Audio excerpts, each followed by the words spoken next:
Putting up the awning of an anywhere camper is quite easy. Simply go to the garage, locate the extension pole,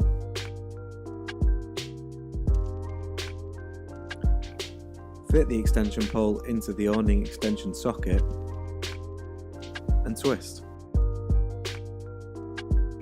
Have someone else on hand to help support the centre of the awning frame as it extends. We don't have anyone here, so it's just going to be David.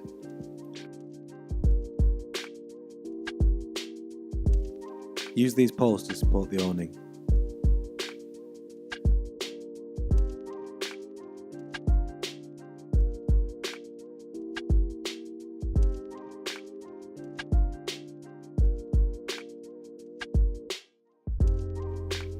Continue to extend the awning. Obviously, we only have one person, but you should have a second person doing what David is doing here.